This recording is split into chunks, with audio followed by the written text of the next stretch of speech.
تقریباً اس پہ بات ہوتی ہے. زکات ایسا نہیں ہے کہ کچھ بھی پیسہ ہے تو اس پہ زکات ہو جائے گا. زکات کا ایک نصاب ہے. اسلامی قوانین کی کتابوں میں لکھا ہے کہ زکات کا اصل نصاب اور معیار جو ہے سونا اور چاندی ہے.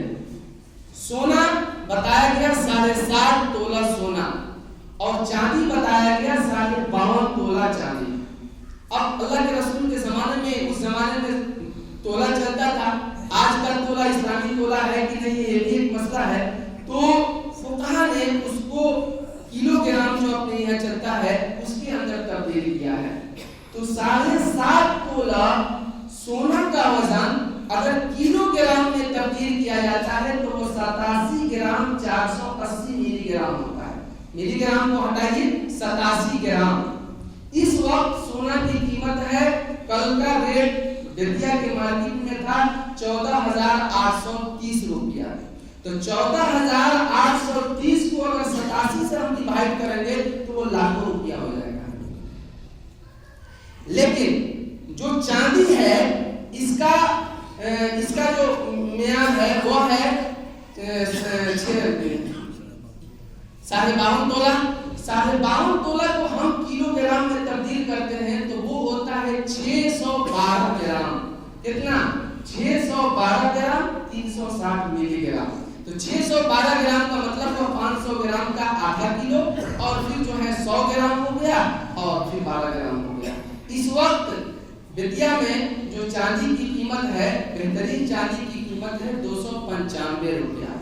تو 295 روپیہ کو اگر ہم 612 سے تبدیل جو ہے ڈیوائڈ کرتے ہیں اور گنا کرتے ہیں تو وہ ہوتا ہے 1,80,000 سے کچھ اوپر.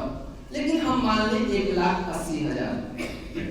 تو اب دیکھیے مسئلہ یہ ہے کہ کسی کے پاس 612 گرام صرف چاندی ہے تو اس کے اوپر زکات فرض ہے, یا کسی کے پاس 87 گرام صرف سونا ہے تو اس کے اوپر زکات فرض ہے, جو عام طور سے نہیں ہوتا ہے.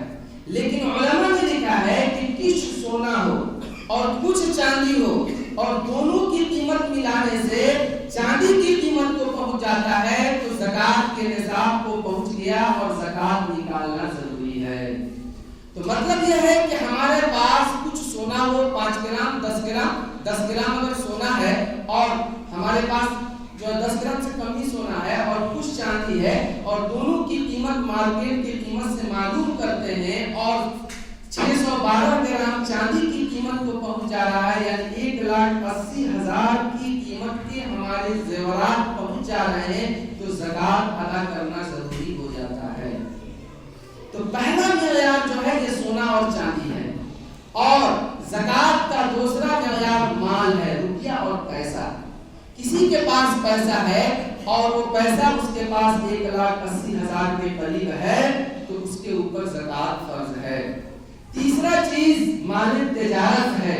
ہم تجارت کرتے ہیں, بزنس کرتے ہیں, دوا کی دکان ہے, کرانے کی دکان ہے, چھڑ اور سیمنٹ کی دکان ہے, کپڑے کی دکان ہے, فارچون کی دکان ہے, یا اسی طریقہ سے اور کسی طرح کا کوئی دکان ہے اور اس دکان میں ہمارے پاس اگر 1,80,000 کا سامان ہے تو ہم زکات کے مستحق ہیں. بات سمجھ میں آ گئی؟